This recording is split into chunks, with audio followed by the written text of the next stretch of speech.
నమస్తే, welcome to Leo.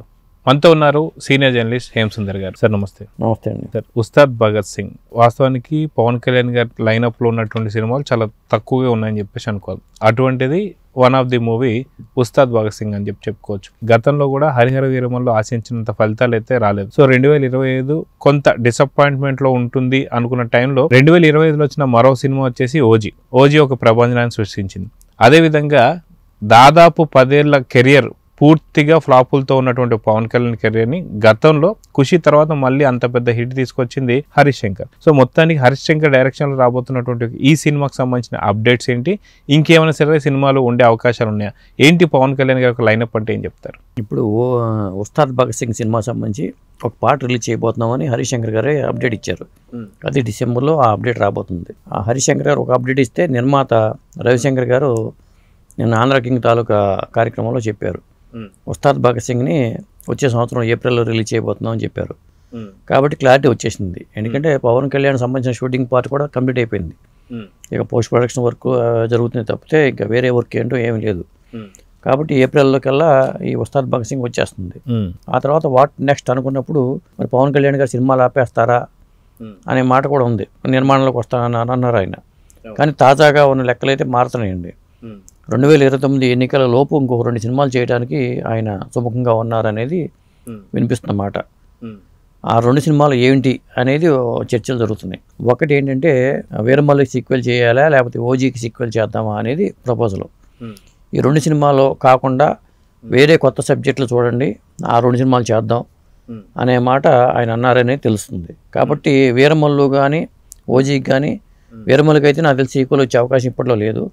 OG కూడా నేను అనుకోవటం ఈ 29 లోపు ఓజీ సీక్వెల్ కూడా వచ్చే అవకాశం లేదేమనుకుంటున్నాను నేను అనుకోవటం. కాబట్టి ఇవి 2 కాకుండా మాత్రం ఇంకో 2 సినిమాలు చేద్దామనే దీంట్లో ఆయన సుముఖంగా ఉన్నారని అంటున్నారు. గతంలో ఏదైతే ఓజీ రిలీజ్కి ముందు కూడా ఇలానే విలేకరులు అయినప్పుడు సినిమాలు నటించాల్సిన అవసరం కూడా లేదు, సినిమాల్లో ఉండాలంటే అటు ప్రొడక్షన్లో ఉన్నా సరే సరిపోతుంది అని చెప్పేసి పవన్ కళ్యాణ్ గారు అన్నారు. కాబట్టి కొంత ఫిలింలలో చర్చలే నడుస్తున్నాయంటే పవన్ కళ్యాణ్ గారి కూతురు ఆద్యని ఒక ప్రొడక్షన్లో దింపి అదేవిధంగా కొడుకు అఖీరాని ఒక హీరోగా చేయాలని, ఆ హీరో కూడా డెబ్యూ మూవీలో పవన్ కళ్యాణ్ గారు కూడా కనిపిస్తారని చెప్పేసి, సో ఇద్దరికి లైఫ్ ఇచ్చినట్టు అది 2029 కంప్లీట్ ఎలక్షన్స్ ముందే జరిగిపోతుందని చెప్పి కొంత వార్తలు అయితే వస్తున్నాయి. దీంట్లో ఎంతవరకు వాస్తవాలు అంటే ఏం చెప్తారు? అంటే ఓజీ సీక్వెల్ చేసేటైతే అఖిరాన్ అన్న ఓజీ సీక్వెల్ ఉండే అవకాశం ఉంది మీరు అన్నట్టుగా. దాంట్లో ఒక స్పెషల్ పాత్రగా పవన్ కళ్యాణ్ గారు ఎంట్రీ అవ్వచ్చు నేను అనుకోవటం. అది ఓన్గా నిర్మాణ రంగంలో కూడా రాబోతుందని అన్నారు. కాబట్టి ఆద్యని పెట్టిన ప్రొడక్షన్ వైపు చిరంజీవి గారి అమ్మాయి కూడా నిర్మాణంలో ఉన్నారు. కాబట్టి ఇటు ఆద్యని నిర్మాతగా పెట్టుకుంటూ ఆయన ప్రొడక్షన్ లాంచ్ చేసే అవకాశాలు కూడా ఉన్నాయి. అంటే ఆ సినిమాని కాకుండా మాత్రం 2 సినిమాలు చేయడానికి ఆయన సుముఖత వ్యక్తం చేశారనేది సమాచారం. ఆ 2 సినిమాల్లో సెలెక్ట్ చేసే బాధ్యత తన ఫ్రెండ్ అయిన త్రివిక్రమ్ శ్రీనివాస్కి అప్పచెప్పారనేది వినిపిస్తున్నమాట. అయితే ఆయన కమిట్మెంట్స్ ఉన్న ప్రకారం చూసుకుంటే రామ్ తాళ్ళూరికి ఒక సినిమా చేయాలి, అలాగే పీపుల్స్ మీడియా ఫ్యాక్టరీ విశ్వప్రసాద్ గారికి ఒక సినిమా అంటున్నారు. ఒకవేళ రామ్ తాళ్ళూరికి విశ్వప్రసాద్ గారి కోసమే ఆ 2 సినిమాలు చేస్తారా, చేస్తే ఆ కథాంశంలో ఎంపిక బాధ్యత అంతా త్రివిక్రమ్ శ్రీనివాస్ గారు చూసుకునే అవకాశాలు ఉన్నాయి. ఇక డైరెక్టర్ ఎవరు ఏంటి అనేది కూడా ఆ బాధ్యత కూడా త్రివిక్రమ్ శ్రీనివాస్ చూసే అవకాశాలు ఉన్నాయి. సో ఓవరాల్గా పవన్ కళ్యాణ్ గారి యొక్క లైనప్ ఎలా ఉందంటారు? సో సినిమాలు ఇక్కడతో ఆపుతారా లేదా అంటే దానికి వచ్చే సమాధానం వచ్చేసింది, ప్రొడక్షన్లో ఉండొచ్చు, లేదు ఇప్పుడు నటిస్తానికి కూడా 2 సినిమాలు చూడమన్నారంటే ఆఫ్టర్ ఎలక్షన్స్ తర్వాత కానీ ఎలక్షన్స్ ముందు కానీ ఖచ్చితంగా ఆయన యాక్టింగ్లోనే ఉంటారని చెప్పి అనుకోవచ్చు అంటారా? ఖచ్చితంగా ఉండే అవకాశం ఉంది. ఎందుకంటే సినిమా ఫీల్డ్ని వదులుకోకూడదు ఎవరో కూడా. ఆయన అంత ఇమేజ్ ఉన్నప్పుడు దూరం అవడం కరెక్ట్ కాదుగా. బాలకృష్ణ గారు ఎట్లాగో ట్రావెల్ చేస్తున్నారు, సినిమాల పరంగానే ముందుకెళ్తున్నాడు ఆయన రాజకీయంగా ఆయన ఉన్నారు. అలాంటప్పుడు ఈయన దూరం అవడం అనేది కూడా కరెక్ట్ కాదు. ఎందుకంటే ఇప్పుడు ఈ సినిమా ఉస్తాద్ భగత్ సింగ్ రిలీజ్ అయిన తర్వాత మరి గ్యాప్ వచ్చేస్తుంది. ఆయన సినిమా సెట్స్ మీదకి వెళ్ళలేదు కాబట్టి ఖచ్చితంగా 1 year పాటు గ్యాప్ వచ్చే అవకాశం ఉంది. అందుకోసమని త్వరగా నిర్ణయం తీసుకుని వెంటనే ఉస్తాద్ భగత్ సింగ్ రిలీజ్ ఎట్టో ఏప్రిల్ అంటున్నారు. కాబట్టి ఆ సినిమా రిలీజ్ అయ్యే లోపు ఒక సినిమాను స్టార్ట్ చేసుకుంటే 2027లో కూడా ఆయన సినిమా ఉండడానికి అవకాశం ఉంది. 2027లో 1, 28లో 1 అట్ట చేసుకుని సంవత్సరానికి ఒక సినిమా చేసుకున్నా చాలు. కాబట్టి ఆ 2 సినిమాలతో పాటు ఓజీ సీక్వెల్ కూడా ఉండే అవకాశం ఉంటుంది. 3 సినిమాలు 2029 ఎన్నికల లోపు వల్ల ఈ 3 సినిమాలు వచ్చే అవకాశం అయితే ఉంది. ఇంకోటి ఏంటి, పొలిటికల్ బ్యాక్డ్రాప్లో కూడా సినిమా చేసే అవకాశాలు ఉంటాయి. ఒకవేళ త్రివిక్రమ్ శ్రీనివాస్ గారు సెలెక్ట్ చేసే కథాంశాన్ని అలాంటి కథాంశాన్ని సెలెక్ట్ చేస్తారా అనేది చూడాలి.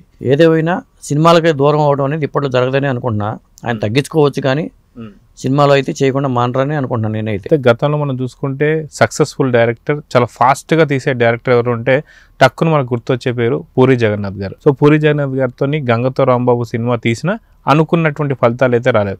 కానీ సక్సెస్ లేకుండా బాధపడుతున్నటువంటి ఒక పూరి జగన్నాథ్ గారికి కూడా ఒక మళ్ళీ లైఫ్ ఇవ్వబోతున్నారు. ఎందుకంటే బద్రి చూసాం, ఎంతో పెద్ద హిట్ ఇచ్చారు. సో అలాంటి మళ్ళీ ఒక హిట్ కావాలి అంటే మనకు పూరి జగన్నాథ్ తీసుకొస్తానికి కూడా జనగణమన అనేటువంటి కాన్సెప్ట్ ఏదైతుందో డ్రీమ్ ప్రాజెక్ట్ దాంట్లో నటింపజేయబోతున్నారని చెప్పి కొన్ని వార్తలు అయితే వస్తున్నాయి. ఇది కూడా అవకాశం ఎంతవరకు ఉందంటే కథాంశం ఇస్తే అది కూడా చేయొచ్చు. అది కూడా త్రివిక్రమ్ శ్రీనివాస్ గారు చూడాలి, సెలెక్ట్ చేయాలి. ఫాస్ట్గా సినిమా చేస్తారు, తక్కువ డేస్లోనే ఆయన సినిమా కంప్లీట్ చేసిన అవకాశం ఉంటుంది. కాబట్టి ఇప్పుడు విజయ్ సేతుపతి ఆయన సినిమా చేస్తున్నారు. ఆ సినిమా ఎట్లా ఉంటుంది దాని బయట ఆధారపడి పూరి గారి కెరీర్ ఆధారపడి ఉంటుంది. ఎందుకంటే ఆయన కూడా మళ్ళీ ఫామ్లో లేడనేది బయట వినిపిస్తున్న మాట. కాబట్టి మళ్ళీ ఒక సక్సెస్ వస్తే ఆటోమేటిక్గా ఫామ్లోకి వచ్చేస్తాడు. అది సినిమా బిజినెస్ మీద పడుతుంది ఎఫెక్ట్. కాబట్టి మళ్ళీ పవన్ కళ్యాణ్ గారు చేసినా ఇబ్బంది లేదు. అప్పుడు జనమన మనం చేసినా కానీ ఇబ్బంది లేకుండా ముందుకెళ్ళిపోతుంది. ఏదేమైనా కానీ అది పూరి గారా లేకపోతే పెద్ద డైరెక్టర్లు ఎవరైనా తీసుకుంటారా లేకపోతే త్రివిక్రమ్ శ్రీనివాస్ డైరెక్ట్ చేస్తారా అనేది చూడాలి. సో చూద్దాం సార్. ఖచ్చితంగా పవన్ కళ్యాణ్ గారికి సంబంధించిన ఫ్యాన్స్ అందరికీ కూడా ఒక పెద్ద శుభవార్త కింద చూడాలి ఇది. సో 2026లో కూడా పవన్ కళ్యాణ్ గారి సినిమా ఉంటుందని చెప్పేసి ఒక పక్కా అప్డేట్ అయితే ఉంది. సో చూద్దాం, జరగబోతుంది. నమస్తే. నమస్తే అండి.